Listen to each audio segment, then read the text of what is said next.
নমস্কাৰ, মই পাপু। আপোনালোক সকলোকে আকৌ এবাৰ মোৰ চেনেললৈ স্বাগতম জনালোঁ। বহুত দিন হ'ল ভিডিঅ' প্ৰস্তুত কৰা নাছিলোঁ। ভাবিলোঁ আজি খেতিপথাৰৰ দিন, ধান কঢ়িওৱা ভিডিঅ' এটা প্ৰস্তুত কৰোঁ। এনেকৈয়ে আমাৰ গাঁৱৰ মানিক নিচাদৈ এটা দুটাকৈ মুঠি ডাঙৰি বান্ধিবলৈ আৰম্ভ কৰিলে।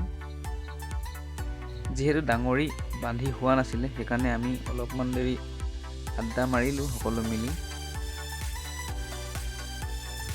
এখোজ দুখোজকৈ আমাৰ মাষ্টৰে বহুকেইটা খোজ দিলে। বিৰিয়া ইপাৰ সিপাৰ হৈ গ'ল, পাৰফেক্ট খোজটো কিন্তু দিব নোৱাৰিলে। শেহতীয়াকৈ হ'লেও আমাৰ ককাইদেৱে কিন্তু ভাল খোজ দিলে। আৰু মই ভিডিঅ' প্ৰস্তুত কৰোঁতে ভুল হ'ব পাৰে, ভুলবোৰ আপোনালোকে শুধৰাই দিব, কমেণ্ট কৰি জনাব, মৰম দিব, আশীৰ্বাদ কৰিব, আগলৈ যাতে ভাল ভাল ভিডিঅ' প্ৰস্তুত কৰি যাব পাৰোঁ। এভাৰ দুভাৰকৈ আমাৰ গাঁৱৰ সকলো ককাই ভাই মিলি বহুত কেইভাৰ ধান কঢ়িয়ালোঁ। আমাৰ এওঁ কিন্তু যিটোহে মিচিকীয়া হাঁহি, মোহিনী মুগ্ধ কৰি পেলাব।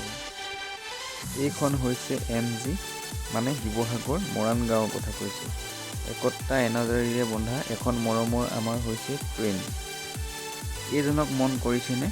আমাৰ টীমৰ সকলোতকৈ মৰম লগা সৰু ল'ৰাটো, সদায় এক্টিভ, সদায় এণ্টাৰটেইনমেণ্ট, একো নাই, বি নেচাৰেল। বন্ধুৱে কিন্তু আমাকে দেখাই কঢ়িয়াইছে, কিন্তু তেওঁ এনেকুৱা ভাৱ হৈছে কেনেকৈ থোৱা জেগাডোখৰ পাওঁগৈ, হয়নে বাৰু?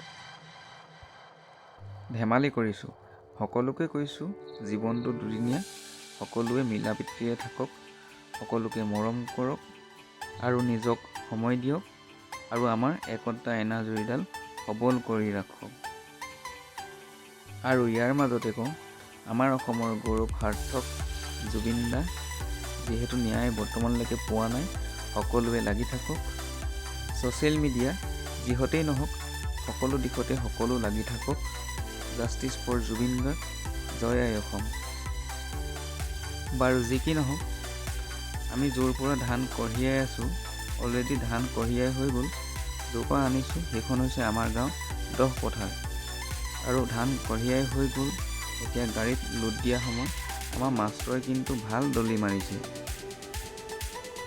ইতিমধ্যে গাড়ীত লোড দি হৈ গৈছে। এতিয়া যাম ধান আনলোড কৰিবৰ কাৰণে। এয়া আমাৰ মাজত ডক্টৰ বাবু আৰু আমাৰ মাষ্টৰ, যি হাঁহি, আৰু লগতে ময়ো আছোঁ। আশা কৰোঁ আমাৰ জীৱনবোৰ এনেকৈয়ে ধেমালি ধুমুলাৰ মাজেৰে পাৰ হৈ যাওক, সকলো সুখী থাকক। আৰু আমাৰ ধেমালিবোৰ কোনোবা এটা কোণত যাতে স্তব্ধ হৈ নাযায়, তাৰে অনুৰোধ বন্ধু বান্ধৱ, ককাই ভাইটি সকলোলৈকে। ইয়াৰ মাজতে ৰাতি সাঁজ বোলে সকলোৱে একেলগে খাওঁ। মোৰ এনেকৈ মনত পৰিলে গাহৰি মাংসলৈ, যিহেতু বন্ধ হৈ আছে, কিন্তু বহুত মনত পৰিছিল। আজি হ'ব বোলে ৰুটি আৰু ব্ৰইলাৰ মাংস। উপায় নাই, চলাই দিব লাগিব। সকলোৱে লাগি আছে নিজৰ নিজৰ কামত। আজি কিন্তু নখোৱা নহয়, ধান আনিছোঁহে মাত্ৰ। ভিডিঅ'টো ভাল লাগিলে লাইক, শ্বেয়াৰ, কমেণ্ট, ছাবস্ক্ৰাইব কৰি দিব। ধন্যবাদ।